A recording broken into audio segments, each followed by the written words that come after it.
de hongos microrrízicos arbusculares. Estos honguitos, como vemos aquí, esta es la raíz de una planta, y todas estas esferitas o globulitos que ustedes ven aquí son las esporas de los hongos microrrízicos arbusculares. Como ven, hay una asociación muy cercana entre estas microrrízicos arbusculares y las raicillas de las plantas. Les voy a explicar por qué son tan imprescindibles de la salud del suelo. Pues mire, por ejemplo, si tenemos una super lupa y pudiéramos mirar bajo el suelo todo lo que existe ahí, tenemos hongos, bacterias, microalgas, actinomicetes, que son parte de este ambiente y de este universo que hay bajo el suelo.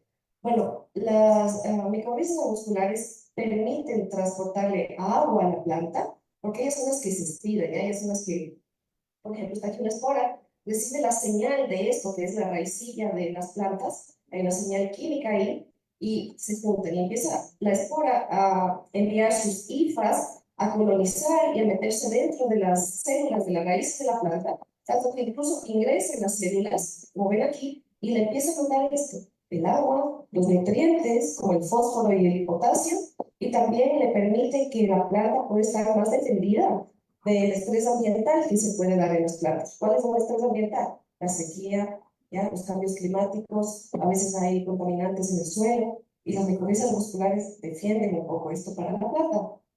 Y además le permite tener estructura y estabilidad. ¿Por qué? Porque estos hongos microvésicos musculares, como ven aquí en una imagen o como con un filtro un poco fluorescente, podemos pintarles y ver bajo microscopio, y vemos que esto verde fluorescente es una goma que se llama glicomalina, ¿ya? Es una proteína glicotermoestable que permite justamente que existan estas adhesiones en el suelo y que el suelo no esté así como suelto o erosionable, ¿no? O sea, permite tener estabilidad y estructura a ese suelo.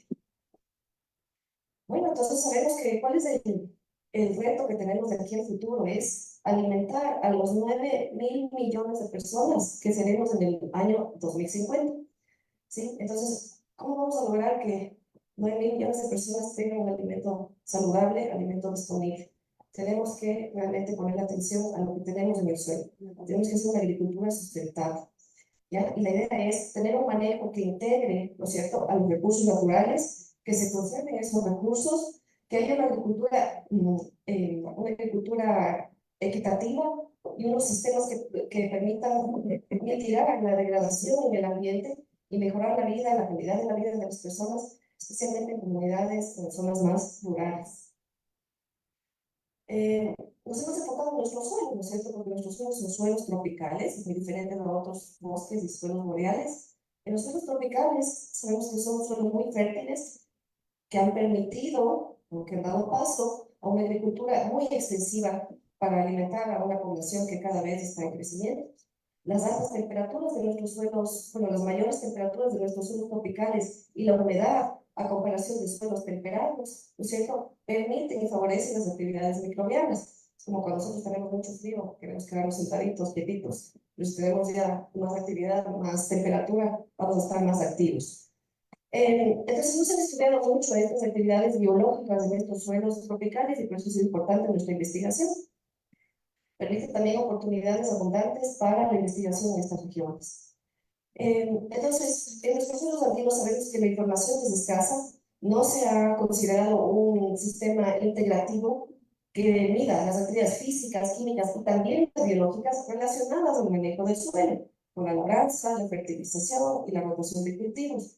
Entonces, nuestra hipótesis es que los suelos más conservados o bajo un sistema de manejo más conservado, como por ejemplo la cero labranza o la siembra directa, permitirá incrementar de manera alta las actividades biológicas en una rotación que nos planteamos para un tema de investigación a largo plazo con el colega Fabián Montes de Oca. Entonces, era rotación de frijol, maíz y frijol, y la rotación siguiente o comparativa era frijol, amaranto, frijol, en un suelo andino del Ecuador y de las zonas altoandinas, comparado con sistemas tradicionales que han sido la labranza tradicional, ¿ya? Las actividades biológicas mayores y la mayor abundancia también de hongos microrrízicos arbusculares se esperaría que ocurran en la zona andina con baja fertilización, porque hay fertilizantes que son químicos y que afectan también a los microorganismos de nuestros suelos. Como objetivo general nos propusimos evaluar el efecto, bueno, mirar el efecto contrastante de la labranza convencional con la cero labranza en las propiedades biológicas y en la presencia de estos honguitos micorrízicos arbusculares, ¿no es cierto?, su densidad, y en las rotaciones frijol, aquí está, frijol, maíz, frijol, en comparación con una rotación de frijol, amaranto, frijol, y que tenían niveles de fertilización que van en incremento. El objetivo específico 1, describir esas actividades microbianas en estos suelos andinos después de estas rotaciones, frijol, maíz, frijol y frijol, amaranto, frijol, para mirar de forma contrastante la labranza. Estudiar las actividades biológicas en estos suelos con la fertilización que va en incremento. Y también evaluar los efectos de las prácticas sobre estos hongos micorrízicos arbusculares en las rotaciones que les mencioné. Aquí quiero hacer un resumen de lo que obtuvimos después de nuestros estudios con el artículo 1. El artículo 1 fue las propiedades biológicas y los hongos micorrízicos arbusculares en cultivos representativos de la zona andina del Ecuador.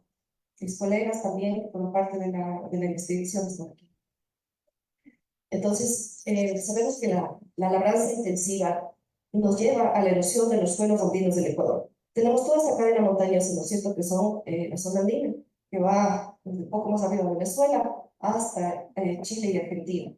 Entonces, estas son nuestras montañas andinas. Sabemos que hay cultivos intensivos. Ustedes pueden ver que incluso están en pendiente. El ángulo es mayor, a veces a 45 grados de cuando se hace el cultivo en pendiente. ¿Ya? Eso erosiona mucho el suelo cuando no hay un buen manejo de ese tipo de cultivos. Pues nos toca a veces cultivar en las faldas de los Andes y esto degrada muchísimo el suelo. Vemos las propiedades, estas interacciones microbianas resulta mejor cuando tengo una agronomía sustentable en la zona andina y que ayuda a recuperar estas superficies que se han como encementado y que se llama caudado, ¿ya? Es un suelo muy duro que debido a las condiciones climáticas es casi un suelo que no permite el ingreso de las raíces hacia bajo el suelo y tomar los nutrientes. Entonces son suelos que realmente tienen nutrientes que no alcanzan los cultivos y los cultivos se quedan pequeños. Entonces hemos buscado determinar las propiedades físicas, químicas y biológicas en estos ecosistemas representativos de la zona andina. Hemos caracterizado también la presencia y la diversidad de honguitos formadores de micorrizas arbusculares por primera vez en nuestros arbisoles, molisoles y a futuro también esperaríamos hacerlo en los lentisoles, donde hay pérdidas de nutrientes de 40 toneladas por hectárea por año en promedio. Esto ha servido como una base para establecer a largo plazo, a mediano y largo plazo, una investigación en las parcelas del CADER, que son de la Universidad Central del Ecuador, de la Facultad de Ciencias Agrícolas. La descripción del sitio: estamos aquí en Ecuador, la zona tropical, en provincia Pichincha, Cantón Quito, y acá están nuestras parcelas del Centro Académico Docente Experimental CADET de la Universidad Central del Ecuador. Caracterizamos el suelo con estudios previos y vimos que es un molizón, que estamos a 2.500 metros sobre el nivel del mar. Aquí teníamos parcelas contiguas a nuestra parcela de investigación. Las parcelas contiguas fueron pasto, fueron maíz y fueron papas, ¿ya? Pasto, maíz y papas. El pasto obviamente no tenía labranza y contrastamos con las parcelas que tenían maíz y papas que sí tienen labranza convencional. Entonces aquí estamos los gráficos. Tomamos muestras del suelo de 0 a 20 centímetros de profundidad. Tomamos las raicillas también de estos cultivos, ¿no es cierto?, de los pastos naturalizados, del maíz y de las papas. Porque los microorganismos del suelo van a estar aquí, ¿ya?, muy cerca de la mesósfera. Entonces, tomamos 1 kilogramo de suelo para medir actividades biológicas y 1 kilogramo de suelo para medir la simbiosis de los microrrizos musculares, todo en coolers, transportados también al laboratorio rápidamente en frío para los siguientes análisis de laboratorio que se realizan. Medimos el contenido de humedad, el pH del suelo, la conductividad eléctrica, el contenido de la materia orgánica, para saber cómo estamos en cuanto a la retención del carbono y la relación que tiene que ver con el nitrógeno. Si los microorganismos no tienen contenidos de nitrógeno, no van a poder descomponer o tener disponible su carbono para poderlo también tener bajo el suelo. La idea es secuestrar carbono y que deje de ser emitido tanto al ambiente. ¿Ya? Como actividades biológicas tenemos actividades de las enzimas en muestras frescas. Se midió en este primer ensayo la actividad de la fosfatasa, a una longitud de onda de 420 nanómetros, y también fluoresceín diacetato a una longitud de onda de 490 nanómetros para mirar esas actividades microbianas. Aquí tenemos el espectrofotómetro en el laboratorio de suelos de la facultad. Podemos mirar también las esporas microfísicas, la colonización de las raíces, la longitud de las hifas, esas hifas que yo les decía que se extienden para buscar el agua y los nutrientes a las plantas, y se midió la glomalina, ¿ya? De acuerdo a la intensidad del color, es más o menos glomalina.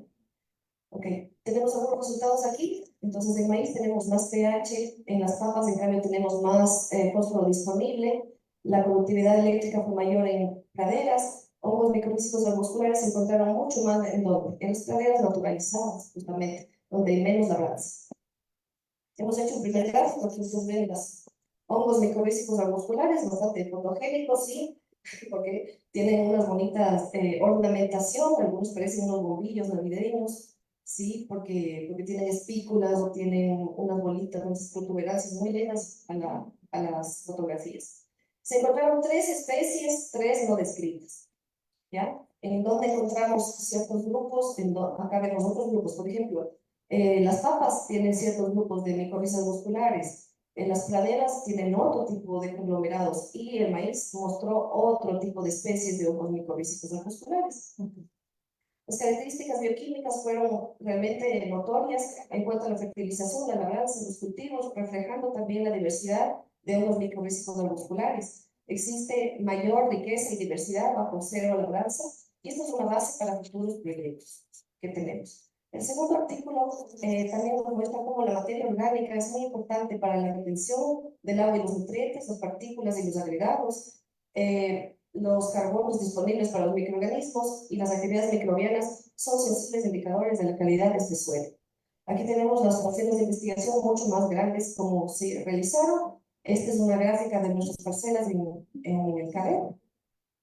En esta parte me gustaría mostrar un video que tenemos aquí.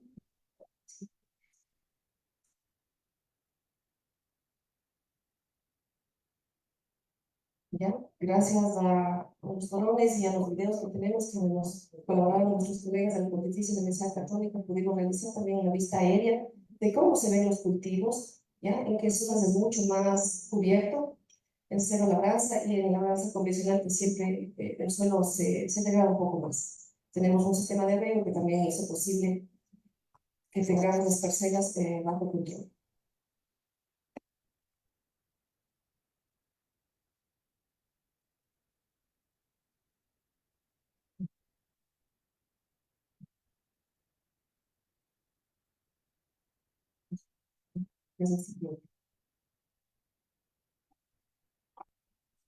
Entonces,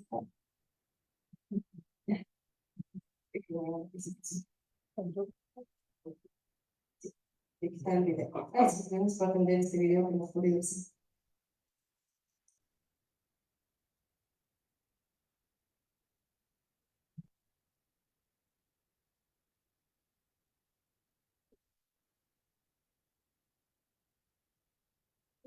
Acá también volvemos a medir nuestra biomasa microbiana en este caso. No fue tan preliminar como el primer estudio, acá nos enfocamos mucho más, fuimos más lejos. Medimos la actividad de la biomasa, la respiración del suelo, y encontramos indicadores impresionantes. En cero labranza es mucho mejor el número de esporas, fue mucho mejor también la respiración microbiana, como podemos ver aquí, nuestras barritas son más altas, hacia el final de los ciclos que hemos hecho, ¿ya? No medimos al inicio, sino al segundo ciclo, al tercero y al cuarto ciclo, cuando ya teníamos el frijol después del maíz y el frijol después del amaranto. Y encontramos grandes beneficios de la siembra cero, de la cero labranza. Acá también, por ejemplo, el rojo significa cuando tenemos actividades negativas, interacciones negativas entre todos los factores que medimos. Por ejemplo, el pH, la conductividad eléctrica, la humedad, y lo mismo tenemos en el otro eje. Entonces, en frijol, maíz, frijol, tenemos un par de interacciones, bueno, unas cuantas interacciones del rojo, pero el frijol, amaranto, frijol, esto se convierte en azul. Son indicadores de que el cultivo, bueno, esta rotación dio mejores resultados. Entonces, el amaranto sí debería considerarse en los siguientes cultivos de rotación de cultivos andinos. Acá también tenemos cómo la cero labranza da mejores indicadores en cuanto a este sentido de la respiración del suelo, la humedad, las esporas. Vemos cómo estos factores se conglomeran juntos, ¿ya? Aquí una cosa que quería mostrarles, estas micorrizas musculares, cuando vemos en las raíces de las plantas, encontramos que en Prepol se presentan como vesículas, ¿ya? Como estos globitos adentro de las raíces de las plantas, llevándole los nutrientes, pero una forma también son los arbustos. ¿Qué encontramos en maíz? Solamente arbúsculos, ¿ya? En frijol tenemos vesículas y arbúsculos, en maíz tenemos arbúsculos y en amaranto tenemos vesículas. Entonces es importante también ver la diversidad o la forma en la que las micorrizas llevan los nutrientes a las plantas. Como conclusiones generales, nuestro estudio permitió a los suelos andinos ver que el hacer labranza mejora las propiedades biológicas del suelo, la densidad y la diversidad, y el contenido también de globalina. ¿Por qué? Porque ponemos materia orgánica aquí encima del suelo, versus lo que se hace acá, un labrado intensivo. No encontramos efectos significativos en la fertilización. Hemos encontrado que las actividades biológicas mejoraron cuando existe el amaranto, debido a la interacción de la planta con los microorganismos. Y este estudio corresponde a la primera caracterización de propiedades físicas, químicas y biológicas en nuestro país que de manera integrativa midió la actividad biológica.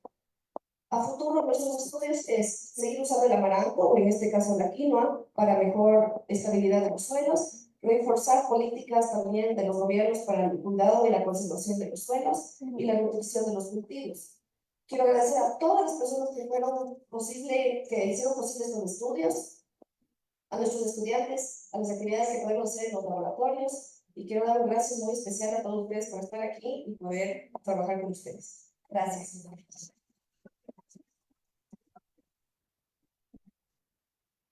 Muchas gracias, María. Por el tiempo, vamos a solamente 20 preguntas.